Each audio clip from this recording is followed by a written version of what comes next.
আখলাক মানুষের স্বভাব ও চরিত্রকে আরবিতে আখলাক বলে।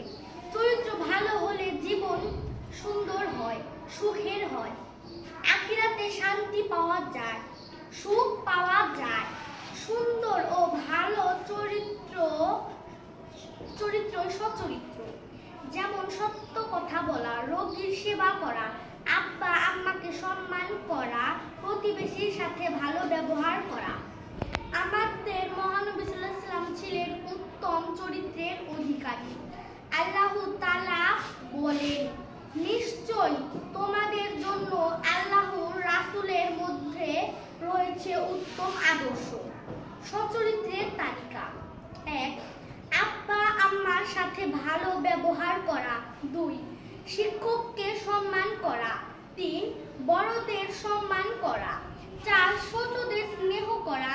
৫. সত্য কথা বলা ও ওয়াদা পূরণ করা। ৬. সালাত আদায় করা। আখলাক মহানবী সাল্লাল্লাহু আলাইহি ওয়াসাল্লাম বলেছেন, সত্যিকার মুমিন তারাই যাদের চরিত্র সুন্দর ও সৎ চরিত্রের তালিকা: ১. আব্বা আম্মার সাথে খারাপ ব্যবহার করা। ২. লোভ করা। ৩. অপচয় করা। ৪. পরনিন্দা করা। ৫. অহংকার করা। ৬. সালাত আদায় না করা।